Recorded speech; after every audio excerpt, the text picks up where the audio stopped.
Hello, Lisa. Can you speak about the perception of oneness? I remember experiences of seeing everything as oneness, as aliveness, pure, vibrant love. It appears for short times, and when it was over, there came at first great joy, and shortly after great disappointment and a great desire for that state to be back. In the same time, a strong tendency of grasping in the mind appeared, apparently stronger than before. Thank you. Yeah, it's really difficult to talk about this part because it's not like an experience of oneness, it's just the way it is. Oneness is the way it is, as there's not so much focus put on the conceptual. So the conceptual is divided. The conceptual is this and that, right and wrong, you and I, and the conceptual is really relevant in the human life, but the conceptual isn't reality. What's happened in humans, in most of humanity, is they've taken that conceptual to be reality, and they've forgotten what was beyond the conceptual, because before we spoke and before we thought as humans, there was this alive presence, and this alive presence isn't contained inside the body. So the mind thinks that I'm someone inside here looking at an outside world, but actually you're not somebody inside the world. There is looking happening, and in the direct experience there isn't someone looking at something. There is looking that's happening, and there isn't a place where you end and that object begins. This is in the direct experience. So it's not an experience of oneness. There can be loads of experiences of oneness, and that's not what's being talked about. Experiences come and go, and normally what you remember from them is bliss, and what you're longing for is that bliss.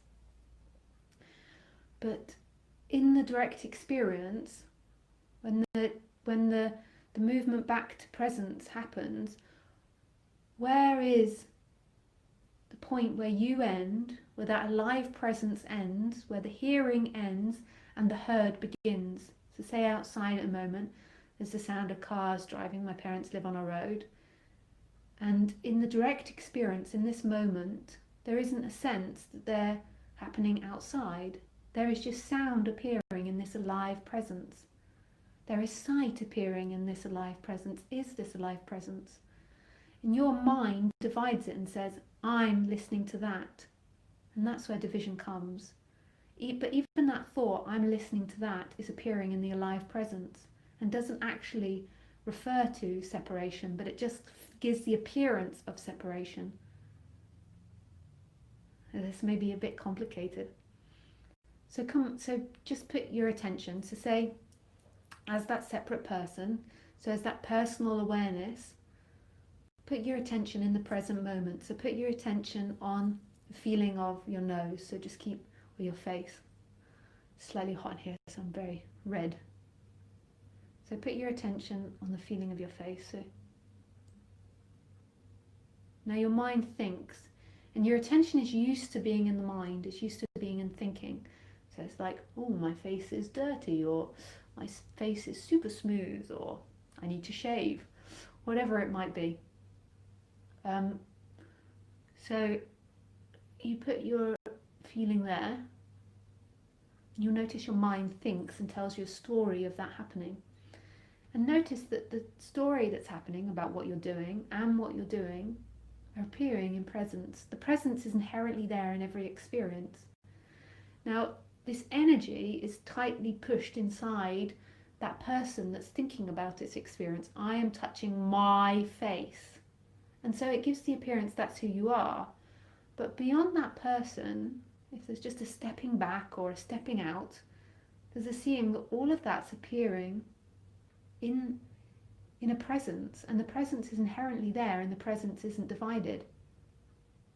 Like, if you don't think about it, if you're not in the story of you, where does your looking end and the computer begin? Where does this moment begin and end? Like, you think, okay, I as a body came to this moment, but when did you come to this moment? You might have walked into this room, but as you were walking into this room, and when you were in the other room, it was this present moment.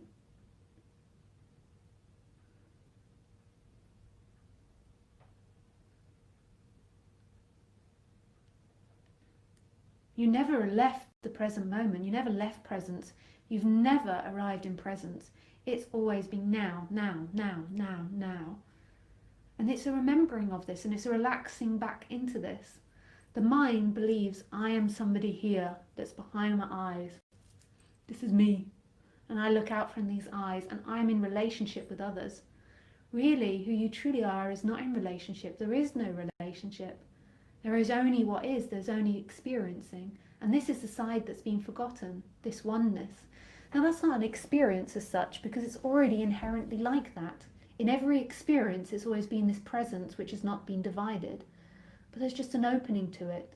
There stops being such an attachment to the mind and to seeking for freedom in time. There's a relaxation in that person, and then a different possibility presents itself. Now that's not something for you to obtain or get. Like, don't use me as something to make you feel like you're not enough.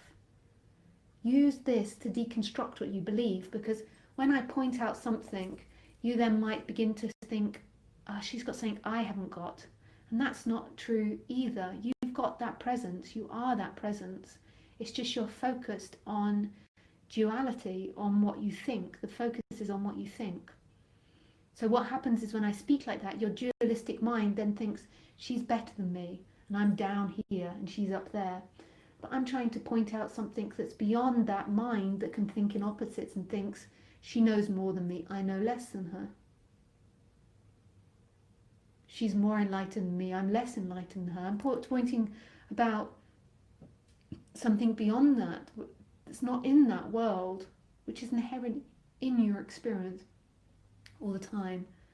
Sometimes what needs to happen is there's a relaxing of that person, which isn't about you getting to this, because you can't get to this, you are this, but this person needs to relax because it's so bent on getting freedom in time. It's so fixated on getting freedom in time. So there's many things that other people have suggested, and this is my suggestion, and just go with what works for you, is you can move your attention to that alive presence of what you are. And if you think, I don't know what she means, I don't know what she's talking about, just the present moment. If you need that language, then just the present moment, just what's happening, your bum on the seat, the sights, just move your attention to that and feel that alive presence that's here. And you can just repetitively do that. When there's deep suffering, or when you're getting into a big mental story about something, so when your mind keeps repeating about a stress that you have, or a problem that you have, or a person that's annoying you, then you can do an emotional release and emotional work. So then you say, okay, so this person at work is just such a bitch when they do this, and blah, blah, blah, blah, blah, blah, blah, blah, blah.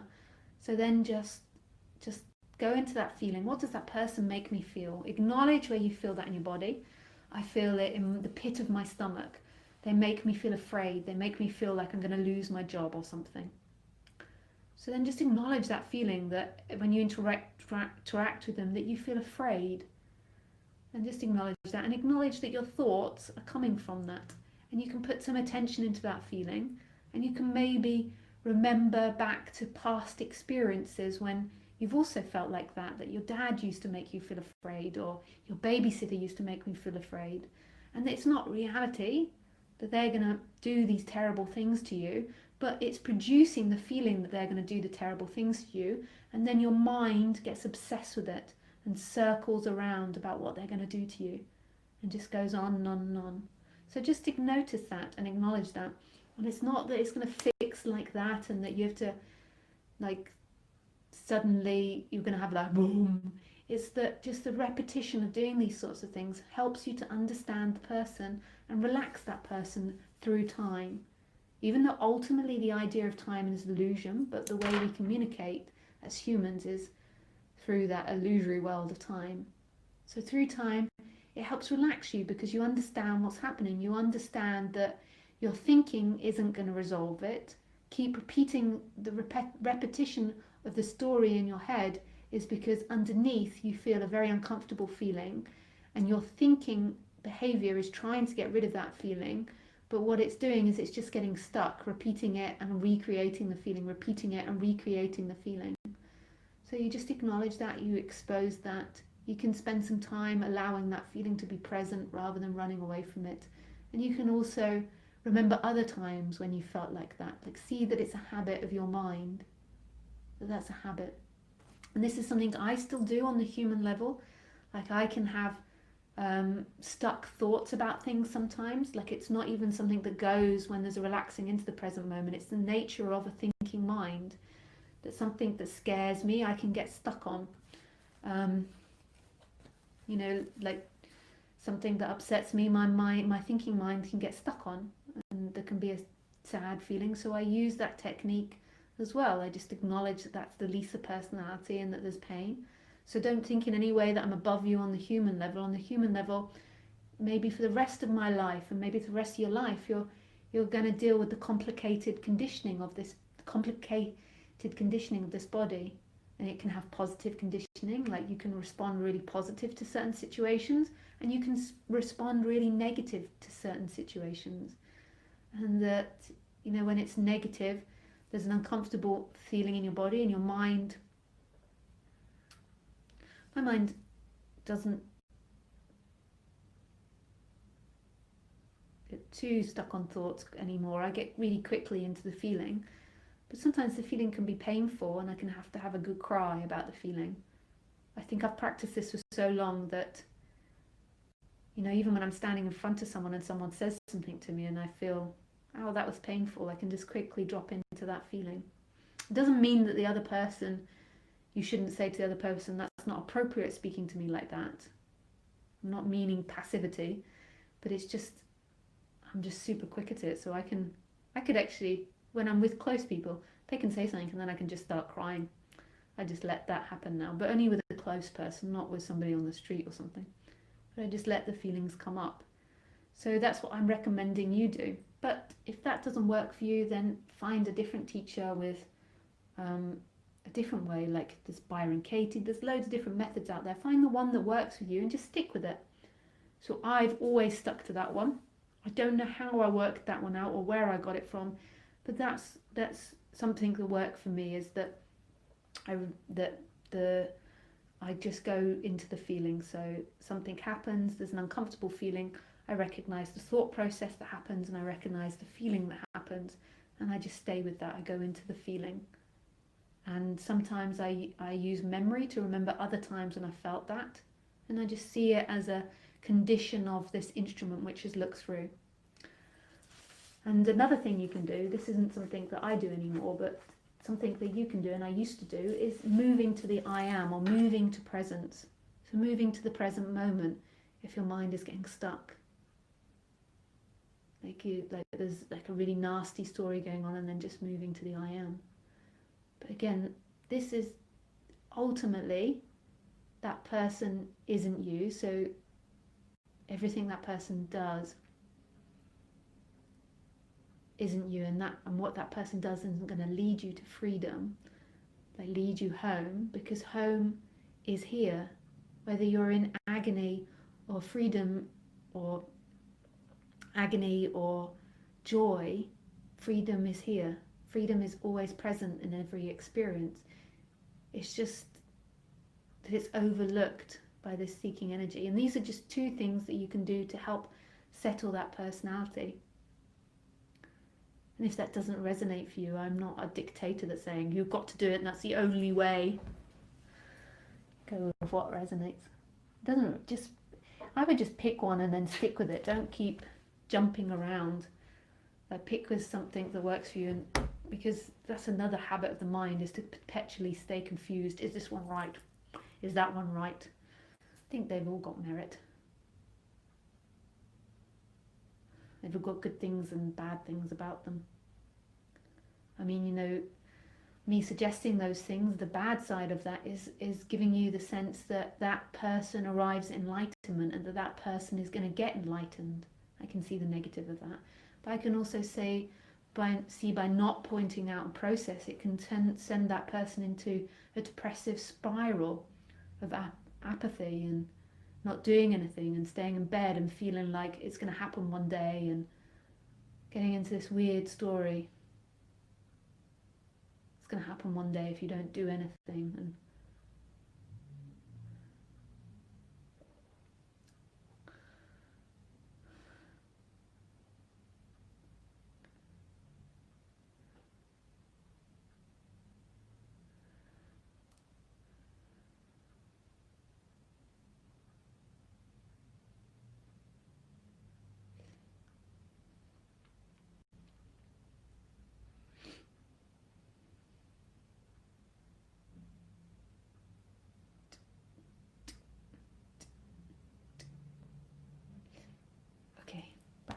questions.